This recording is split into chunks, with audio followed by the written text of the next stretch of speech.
और अब तफसील से देख लेते हैं खबरें। झारखंड में कोरोना वायरस का वार जारी है। एक महीने में करीब 10 गुना मरीजों की संख्या बढ़ गई है, लेकिन इसके बाद भी लोग लापरवाह नजर आ रहे हैं। वहीं दूसरी ओर अस्पताल में घटती बेड की संख्या ने प्रशासन की चिंता बढ़ा दी है। कोरोना की दूसरी लहर का कहर। एक महीने में 10 गुना बढ़े मरीज। राजधानी रांची में वायरस का अटैक।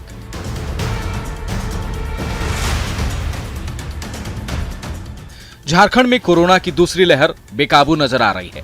एक महीने में मरीजों की संख्या 10 गुना बढ़ गई है, लेकिन वायरस का वार सबसे ज्यादा राजधानी में देखने को मिल रहा है। सिर्फ मेकॉन कॉलोनी में 40 से ज्यादा मरीज मिल चुके हैं, जिसके बाद कॉलोनी को सील कर दिया गया है। राजधानी रांची समेत राज्य भर में कोरोना की दूसरी लहर लगातार फैलती जा रही है। हम इस समय खड़े हैं राजधानी रांची के मेकन कॉलोनी में, जहां आप देख सकते हैं कि पिछले हफ्ते भर में 45 से ज़्यादा संक्रमित यहां मिले हैं। हालांकि कल प्रशासन की ओर से यहां कार्रवाई करते हुए उन तमाम घरों के बाहर वो बैनर लगा दिए गए, साथ ही पूरे इलाके को माइक्रो कंटेनमेंट जोन में बदल दिया गया। यहाँ किसी भी बाहरी व्यक्ति का प्रवेश वर्जित है। हम लोगों को सर आदेश ये है कि सिर्फ कॉलोनी के अंदर जो निवास कर रहे हैं, जो रह रहे हैं, उनके सिवाय बाहरी लोगों को वर्जित है, कोई अंदर नहीं जा सकते हैं। राजधानी में वायरस का अटैक जारी है। मरीज बढ़ते जा रहे हैं, बेड की संख्या घटती जा रही है। ऐसे में डीसी ने सदर अस्पताल का निरीक्षण कर आईसीयू में बेड की संख्या बढ़ाने का निर्देश दिया है। इसे लेकर सदर अस्पताल के तीसरे फ्लोर को तैयार करने को कहा है। हालांकि इस दौरान हॉस्पिटल भवन के निर्माण की धीमी रफ्तार पर डीसी ने ठेकेदार और एग्जीक्यूटिव इंजीनियर को जमकर फटकार लगाई। हमारे पास पर्याप्त बेड है। जो लोग एसिम्प्टोमेटिक के पास कोई लक्षण नहीं है, उसके लिए हमारे पास पर्याप्त बेड है। खिलगांव में हमारे 650 बेड्स हमारे तैयार हैं, 600 से ऊपर बेड्स तैयार हैं। बट आज के समय में एसिम्प्टोमेटिक पेशेंट ज़्यादातर जो है वो घर पे रहना प्रेफर कर रहे हैं, तो इसलिए होम आइसोलेशन को हम लोग मॉनिटरिंग स्ट्रेंथन किया है। बट अगर किसी के पास सिम्टम्स है, कोमॉर्बिडिटी है, वैसे में उनको एडमिट करने के लिए हमारे पास ऑक्सीजन सपोर्टेड बेड और आईसीयू बेड्स की हमें आवश्यकता है। उसी को हम लोग बढ़ाने के लिए हम लोग प्रयास कर रहे हैं। जिनको आईसीयू बेड्स की आवश्यकता नहीं हो, उनको आईसीयू में नहीं रख करके हम लोग ऑक्सीजन सपोर्टेड बेड्स पे रखें। अगर वैसा किया जाएगा तो उस रैशनलाइजेशन से हम लोगों को फ़ायदा होगा। हमको लगता है कि बेड्स की अवेलेबिलिटी भी ठीक रहेगी। कोरोना की दूसरी लहर पर लगाम कसने के लिए प्रशासन एक्टिव है, लेकिन कई जगहों पर लापरवाही भी सामने आ रही है। मेदिनीनगर के एक स्कूल में बने वैक्सीनेशन सेंटर में मोबाइल की रोशनी पर काम चल रहा है। क्योंकि ये बहुत डेंसली पॉपुलेटेड जगह में है, तो इसलिए यहाँ पर लाइट की थोड़ी कमी है। थोड़ा उस पर हम लोग देखेंगे, ध्यान देंगे कि और इसको हम लोग ठीक कर सकें। कोरोना से बचने के लिए टीका ही एकमात्र उपाय है और सोशल डिस्टेंसिंग और मास्क बड़ा हथियार। लेकिन लोग इस जंग में लापरवाह नजर आ रहे हैं। ऐसे में बड़ा सवाल, लापरवाही से कैसे जीतेंगे कोरोना से जंग? पलामू से संजय भारती के साथ रांची से ओम प्रकाश और संजय कुमार सिन्हा की रिपोर्ट। तो इस तरह से लापरवाही बढ़ती गई तो कोरोना और भी विकराल रूप धारण कर सकता है। बहरहाल आगे बढ़ेंगे। मैट्रिमोनियल साइट्स और डेटिंग एप्स इन दिनों साइबर अपराधियों का सेफ जोन बन चुका है। साइबर अपराधी इस ऐप के जरिए लोगों को अपने जाल में फंसाने के लिए बहुत ही चालाकी से ट्रेडिंग ऐप डाउनलोड करने और अकाउंट किया गया था कस्टम्स ऑफिशियल ने। तो उसने बोला था कि हम लोग को उसको एक अमाउंट उसको देना होगा एज फाइन। तो उस चक्कर में उसने हमें कॉल किया था, तो मैंने उसको सीधे मना कर दिया था। लेकिन फिर उसने मेरी मम्मी से बात किया था, तो मम्मी थोड़ा सा इमोशनली वो हो गई। तो हमने पहले उसको 50,000 या कुछ सेंड किया था, उसके बाद 1.5 लाख या कुछ सेंड किया था। तो टोटल अमाउंट था 1.8 लाख। आज के ज़माने में साइबर क्राइम्स तो बहुत कॉमन है, तो इस केस में पुलिस का हेल्प लेने से कभी नहीं बचना चाहिए, मतलब कभी अवॉइड नहीं करना चाहिए। हमेशा पुलिस को, प्रेस को, किसी भी सिचुएशन में खुल के बोलना चाहिए। कभी अपने आप को छुपा के नहीं रखना चाहिए अपने प्रॉब्लम्स को। मैट्रिमोनियल साइट्स पे क्या होता है कि जैसे कि फेक जो है अपना आइडेंटिटी देने के बाद सामने वाले को वो अपना रिक्वेस्ट भेज देते हैं। जब रिक्वेस्ट मिल जाता है और रिक्वेस्ट एक्सेप्ट हो जाता है, फिर आपस में नंबर एक्सचेंज हो जाता है। जब नंबर एक्सचेंज होता है उसके बाद सामने वाला लड़का या लड़की उनको ये बोलती है कि हम बाहर जाके शिफ्ट होंगे और हम लोग यहाँ नहीं रहेंगे, हमारे साथ ये है, हमारा इतना प्रॉपर्टी है। झूठ बोलकर लोगों को फंसा कर लोगों को उस तरह से और लड़कों या लड़कियों से बात करके भी बहुत बड़ा अमाउंट उनसे ठगा जाता है। तो ये मैट्रिमोनियल साइट्स में भी इस तरह के फ्रॉड का इस्तेमाल अब किया जाता है। आगे बढ़ेंगे। चतरा पुलिस ने नशे के सौदागरों के खिलाफ कार्रवाई की है। पुलिस ने वाहन चेकिंग के दौरान एक कार से 7 किलो अफीम बरामद किया है। साथ ही 4 धंधेबाजों को भी गिरफ्तार किया है।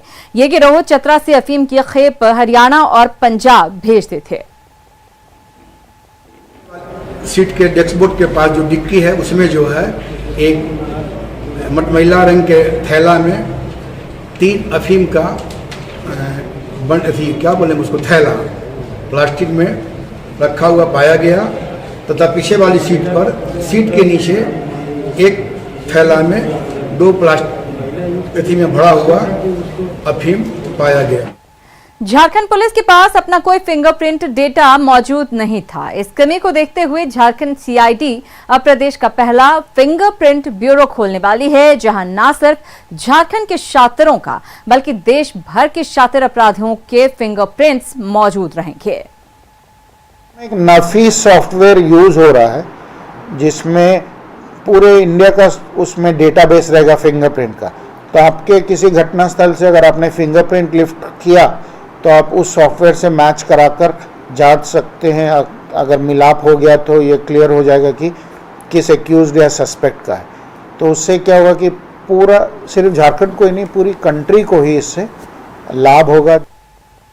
और तीरंदाजी में झारखंड की अपनी विशेष पहचान है और अब इसी पहचान को आगे बढ़ाती नजर आ रही हैं रांची के जोन्हा की दीप्ति कुमारी, जो अगले महीने बैंकॉक में आयोजित प्रथम एशिया यूथ तीरंदाजी चैंपियनशिप में गोल्ड पर निशाना साधती नजर आएंगी। देखिए दीप्ति के संघर्ष और सफलता पर हमारी विशेष रिपोर्ट।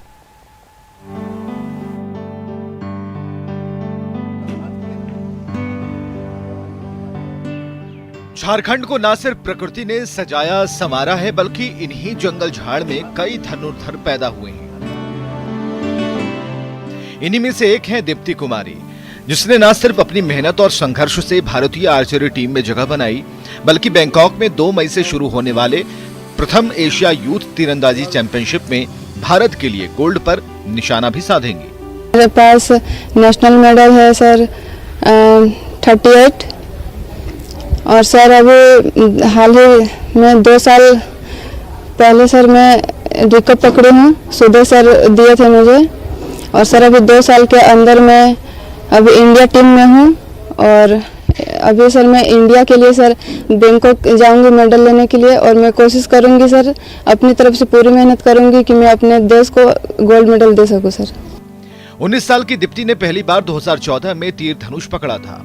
2019 तक वो लकड़ी के तीर धनुष से निशाना साधती थी, लेकिन उनकी मेहनत और लगन को लेकर 2019 में सुदेश महतो ने दीप्ति को रिकॉर्व दिया, जिसके बाद से दीप्ति ने कभी पीछे मुड़कर नहीं देखा। दीप्ति ने अब तक 12 नेशनल चैंपियनशिप में कुल 36 पदक जीते हैं, जिसमें 19 गोल्ड, 10 सिल्वर और 8 ब्रॉन्ज शामिल हैं। इसका जब इसको इंडिया टीम में मौका मिला है बैंकॉक जाने के लिए, इसमें भी बहुत अच्छा हमको लगता है, बहुत अच्छा प्रदर्शन करेगी वहाँ भी जाके। इसका प्लस पॉइंट यही होता है कि इसको कोई चीज़ बताने के बाद कैच करने का बहुत ही अच्छा पावर है इसके अंदर, और कोई चीज़ कैच करने का उसको इम्प्रूव बहुत जल्दी करती है। जोन्हा के इसी खपड़ैल घर और संकरी गलियों से निकलकर दीप्ति ने ये मुकाम हासिल किया है। पिता पेशे से ड्राइवर हैं, महज 8 से 9,000 रुपए महीने की आमदनी है, लेकिन परिवार की माली हालत को कभी भी उन्होंने दीप्ति की राह में रोड़ा नहीं बनने दिया। गाड़ी चलाते हैं, छोटा गाड़ी, और बेटी को भेजते हैं खेलने, तो पैसा वैसा नहीं होता है तो किसी से कर्ज लेके भेजते हैं। और मेरा ज़्यादा तो आमदनी नहीं है, 8-9 हज़ार तनख्वाह है, उसी में हम परिवार चलाते हैं और बेटी को भी भेजते हैं खेलकूद में। मार्च में उत्तराखंड में आयोजित जूनियर राष्ट्रीय तीरंदाजी प्रतियोगिता में दीप्ति ने गोल्ड पर निशाना साधा था। उसी प्रदर्शन की बदौलत उनका चयन बैंकॉक एशियन तीरंदाजी प्रतियोगिता के लिए हुआ।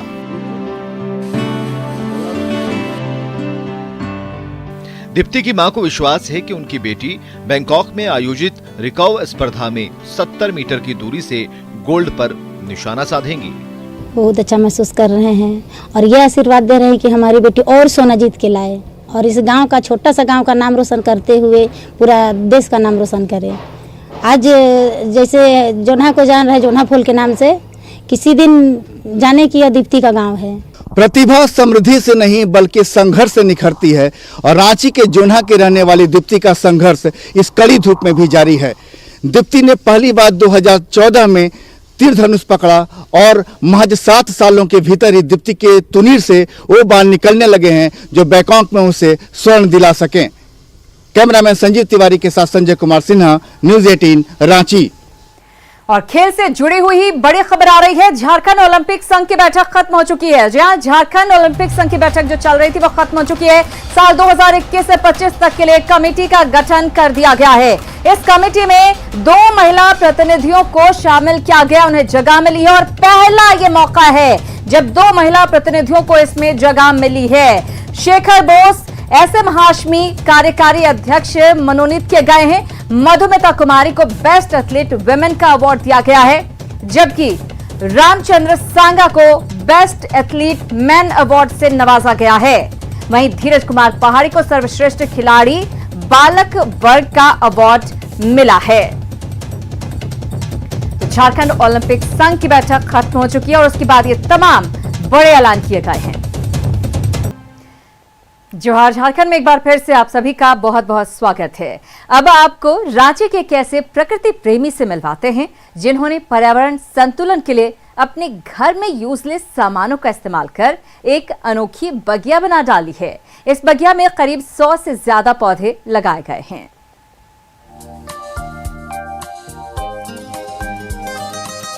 रंगीन और बेहद खूबसूरत से दिख रहे ये गमले और इनमें लगाए गए छोटे छोटे पौधे, इन्हें देखकर मत समझिएगा कि ये किसी पार्क या गार्डन का नजारा है। ये तो रांची के एक सरकारी शिक्षक का आवास है। जी, हरमू इलाके का ये घर है मनोज रंजन का, जो शिक्षा का अलख जगाने के साथ ही लोगों को प्रकृति से जुड़ने का गुर भी सिखा रहे हैं। तभी तो इन्होंने अपने घर के बाहर छोटी सी बगिया बना डाली है। यहाँ 100 से ज्यादा तरह के पौधे लगाए गए हैं, लेकिन इसकी सबसे बड़ी खासियत है इसे बनाने में इस्तेमाल किए गए सामान। हम आप जिन सामानों को यूजलेस बताकर अमूमन फेंक दिया करते हैं, उन्हीं सामानों को गमले की शक्ल दी गई है। इनमें नारियल, टूटी हुई बाल्टी, टूटे हुए डब्बे, टूटी हुई बोतलें, टूटी हुई चाय की कप, हेलमेट सब नजर आएंगे। ये सोच आज के बहुत सारे जगहों में घूमते हैं, पार्क में या मीडिया में कुछ देखते हैं, तो वो सब देखकर ये दिमाग में आया और मुझे ये आया कि किस तरह हम जो बेकार चीज़ पड़ी हुई है उसको यूज कर अपने घर को तो सजाएं ही, साथ ही हम पर्यावरण को भी सुंदर बनाएं। पेशे से सरकारी शिक्षक मनोज का झुकाव शुरू से ही प्रकृति के प्रति रहा, तभी तो पर्यावरण को संतुलित बनाए रखने के लिए उन्होंने पौधे लगाने और संजोने का काम शुरू किया और फिर घर के कबाड़ के सामानों से अपनी बगिया की खूबसूरती में 4 चांद लगा दिया। कबाड़ से तैयार इस बगिया में रंगों की भी अपनी एक अलग ही दुनिया है, क्योंकि आपको यहाँ नृत्य करती युवतियों की कलाकृति मिलेगी तो शेर के मूंछों का आकर्षण भी देखने को मिलेगा। इस छोटी सी बगिया को रंगीन करने में मनोज की बेटियों का भी खास योगदान है। मैंने इसमें बहुत सारे कलर किया है। पहले मैंने एक उगता हुआ सूरज बनाया है, उसके बाद मैंने 2 लड़कियां जो डांस करते हुए और एक बाजा बजाते हुए मैंने बनाया। उसके बाद मैंने एक फ्लावर बनाया है जो बहुत सुंदर लग रहा है। उसके बाद मैंने एक शेर बनाया है जिसके पास मूंछ है, और फिर मैंने इसको कैसे किया कलर कि मेरे पापा जो फ्लावर बनाते हैं, मतलब जो अच्छे से करते हैं, वो सुंदर लगे और हम लोग का यहाँ नाम हो।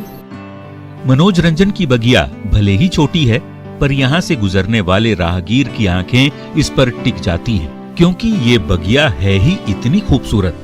प्रकृति को संतुलित बनाए रखने की ये छोटी सी कोशिश जरूर है, लेकिन समाज को बड़ा संदेश भी दे रही है, क्योंकि कंक्रीट में तब्दील होते समाज में हरियाली लाने की जवाबदेही भी हम सबकी है। न्यूज़ 18 के लिए रांची से अविनाश कुमार की रिपोर्ट। और इसी के साथ जोहार झारखंड में फिलहाल इतना ही, लेकिन आगे देखिए 200 गांव 200 खबर।